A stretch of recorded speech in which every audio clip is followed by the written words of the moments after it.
Luego de haber visto el teorema de Cantor, donde teníamos que para cualquier conjunto A, teníamos que el cardinal de A era menor al cardinal de partes de A, o el conjunto potencia de A, ahora vamos a probar que el cardinal de partes de los naturales es igual al cardinal de los reales.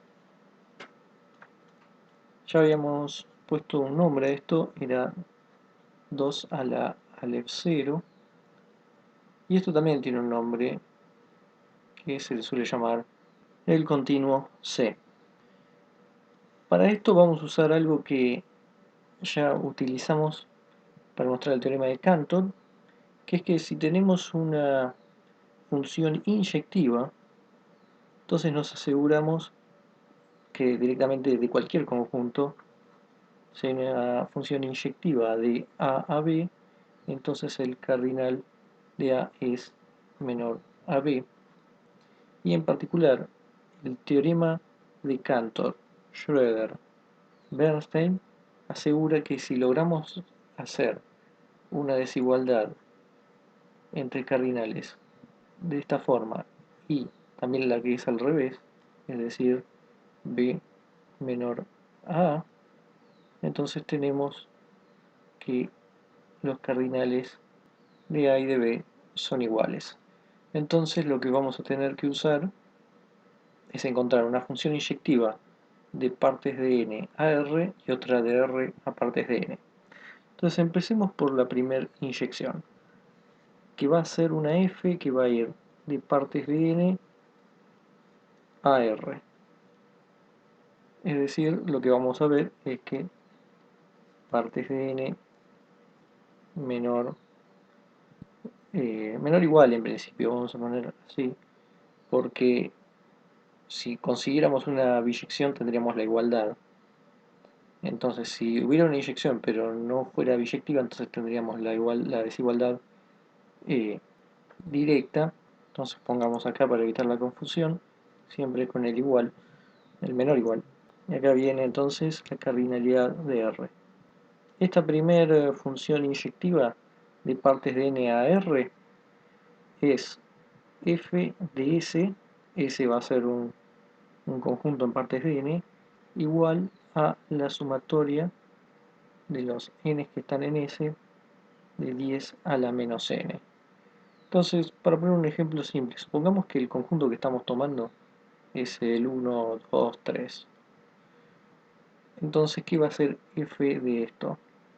Va a ser eh, directamente la sumatoria de 10 a la menos 1 más 10 a la menos 2 más 10 a la menos 3.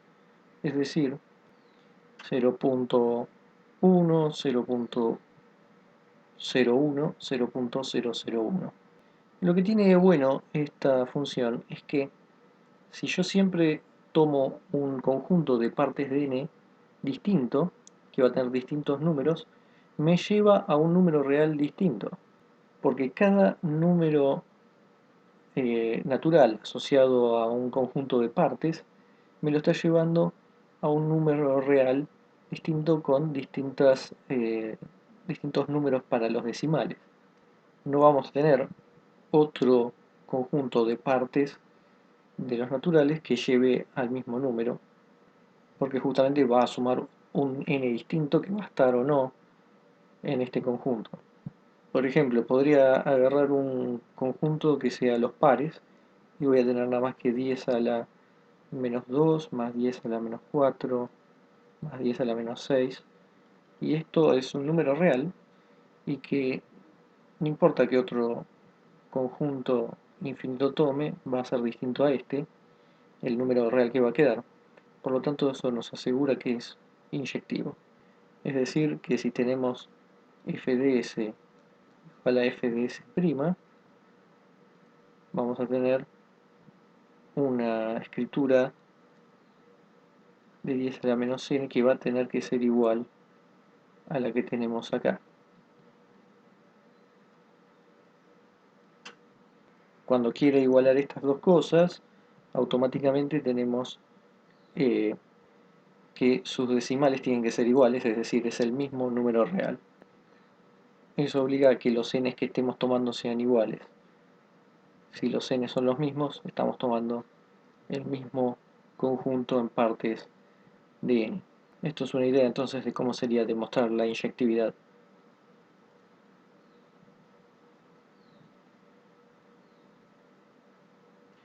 O sea, sale de ahí, porque vamos a tener,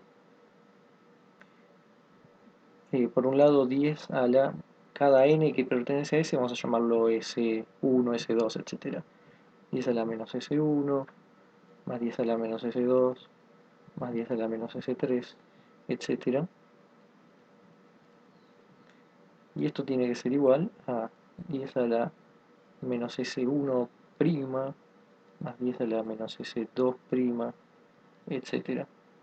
Obligando entonces a que si todos los decimales son distintos, porque cada n es distinto, para cada conjunto de partes de n, entonces tiene que haber una potencia que tiene que ser igual a alguna potencia de acá, y entonces vamos a ir llegando a que cada una de las potencias tienen que ser todas iguales, y al final vamos a tener que S es igual a S'.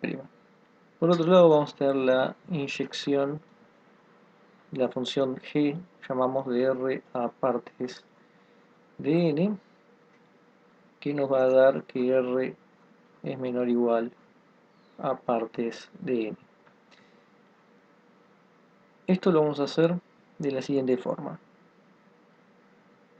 Tenemos enumerados nuestros números racionales q sub n con n natural. Por supuesto, no me voy a molestar en decir cómo es la numeración, solo sé que los podemos numerar porque ya teníamos que q además tenía la misma cardinalidad que los naturales.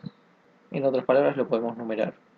Y tenemos una g de x, o sea, sale un número real y nos tiene que devolver un conjunto en partes de n que va a ser los números naturales tal que q de n es menor que x. Por supuesto, otra vez, yo no tengo la numeración de los qn, pero ¿por qué me va a servir esto? Si yo tomo, por ejemplo, g de 5, 5 es un real, podría haber tomado g de pi también. Lo que importa es que el conjunto de partes de n que nos va a dar va a ser la cantidad de racionales que tenemos debajo de el número 5. Para pi será lo mismo. Nos va a dar la cantidad de racionales que tenemos hasta llegar a pi. Lo importante de esto es la inyectividad. ¿De dónde sale la inyectividad? Estamos en una función que sale de los reales y nos devuelve conjunto de números naturales. Está metido dentro de partes de n. Es que q es denso en R. ¿Qué significa esto?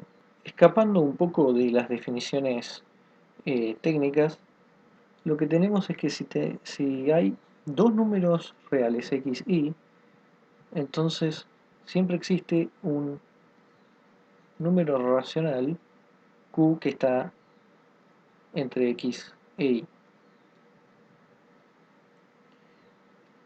En particular entre dos irracionales también, pero entre dos reales cualesquiera tenemos un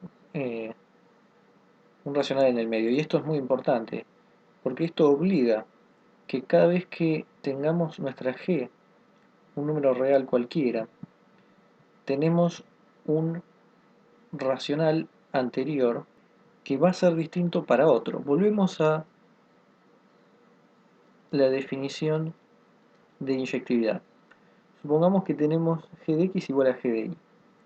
Eso significa que vamos a tener para g de x son los n de qn menor a x, y para y tenemos los n tal que qn menor a y. Entonces, supongamos que x es menor a y, no cambia nada. Vamos a hacer lo mismo si y es menor a x. Por lo que dijimos recién, tenemos un q que está en el medio.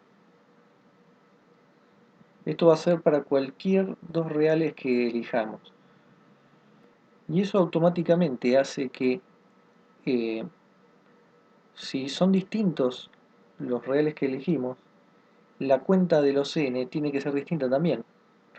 Porque al cambiar el real, la cuenta va a aparecer un q, por lo menos un q. Y eso es todo lo que necesitamos. Por lo menos un q ya me cambia la cuenta. Y cada vez que elija otro distinto, por ejemplo, podría elegir para complicar más las cosas un z que esté por ahí en el medio, pero no importa porque entre x y z va a haber un q en el medio metido y otra vez la cuenta va a ser distinta. Entonces, si justo g de x es igual a g de y, la densidad obliga a que x sea igual a y, la demostración podría ser más directa si decimos que son distintos, automáticamente por densidad obliga a que x tiene que ser distinto a y. Es decir, hay solo una flecha para cada elemento de R hacia partes de n. Por supuesto, estas demostraciones se pueden formalizar mucho más. Esto es para tener una idea de por dónde vienen las demostraciones. Entonces eso hace que eh, la cardinalidad de partes de n sea igual a la cardinalidad de R y como notación teníamos partes de n como 2 a la Aleph 0 y la cardinalidad de R como el continuo, y las dos cosas son iguales.